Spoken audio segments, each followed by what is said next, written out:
ఎదుగుతున్నవో యువతరమా ఓసారి Jubilee hills నియోజకవర్గం ప్రజలందరికీ జై భీమ్. నా మాల ప్రజలకు జరుగుతున్న అన్యాయం మీద పెద్దలు రేవంత్ రెడ్డి గారు చేస్తున్న మాల వ్యతిరేక చర్యలకు నిరసనగా మాల సంఘాల జేఏసీ అభ్యర్థిగా జూబ్లీ హిల్స్ ఎన్నికల్లో శాసనసభ్యునిగా పోటీ చేయుచున్నాను. ఈ వారం రోజులుగా రహమత్ నగర్లో, షేక్పేటలో, బోర్బండాలో, ఎర్రగడ్డలో, శ్రీనగర్ కాలనీలో, యూసుఫ్ గూడలో నేను ఎన్నికల ప్రచారానికి వచ్చినప్పుడు తెలంగాణ రాష్ట్రంలోని 30 లక్షల మందికి పైగా ఉన్నాం. మా మాల కులస్తులకు జరుగుతున్న అన్యాయాన్ని మీకు వివరిస్తున్నప్పుడు, మాలలకు కాంగ్రెస్ పార్టీ చేస్తున్న ద్రోహాన్ని మీ అందరికి చెప్పినప్పుడు, నన్ను ఆశీర్వదించి అభిమానించి నాకు మద్దతు తెలిపిన జూబ్లీ హిల్స్ నియోజకవర్గం ప్రజలకు చేతులు జోడించి ధన్యవాదాలు తెలుపుతున్నాను. నా ఆశయం ఒక్కటే, తెలంగాణ రాష్ట్రంలోని 30 లక్షల మందికి పైగా ఉన్న మాల బిడ్డలకు, మాల ఉద్యోగులకు, మాల విద్యార్థులకు న్యాయం జరగాలన్నదే ఏకైక లక్ష్యం. మాలలకు జరుగుతున్న అన్యాయం మీద నిరంతరం పోరాటం చేస్తూనే ఉంటాం. మీ ఆశీస్సులతో మీరు చూపించిన అభిమానాన్ని ఎప్పటికీ మరవలేను. రేపు జరగబోయే ఎన్నికల్లో సీసీ కెమెరా గుర్తు మీద మీరు వేసిన ప్రతి ఓటు అణగదొక్కబడిన నా మాల ఉద్యోగులకు, విద్యార్థులకు ధైర్యాన్నిస్తుంది. మీ బేర బాలకిషన్ బాలన్న, చైర్మన్, గ్రేటర్ హైదరాబాద్ మాల సంఘాల జేఏసీ.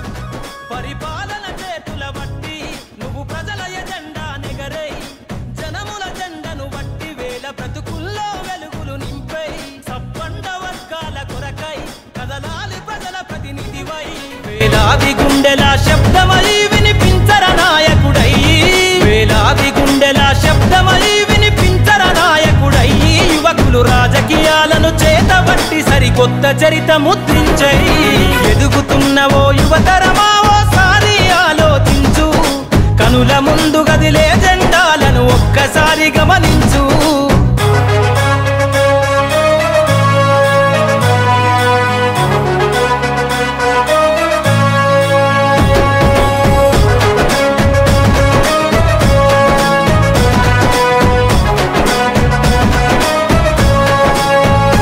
అందరి హక్కేర రాజకీయం, కోరెను అన్ని వర్గాల ధ్యేయం, యువత కదిలొస్తే సందేశం, కోరుకున్నది రామన దేశం, యువకులు నడపాలే రాజకీయం, రాసైర కొత్త అధ్యాయం, కదలాలే యువకుడా రాజకీయాలే ఒక్కరి సొంతం కాదు, కదలాలే యువకుడా రాజకీయాలే ఒక్కరి సొంతం కాదు, ప్రజల క్షేమమై ప్రతి నవ్వుని పరిపాలకుడై ఏలో, ఎదుగుతున్నవో యువతరమా ఓసారి ఆలోచించు, కనుల ముందు గదిలే జెండాలను ఒక్కసారి గమనించు, ఏండ్ల నుండి జరిగే పరిపాలన వ్యవస్థ పరిశీలించు, రాజకీయాలకు రమ్మని యువకుల పిడికిలెత్తి నినదించు.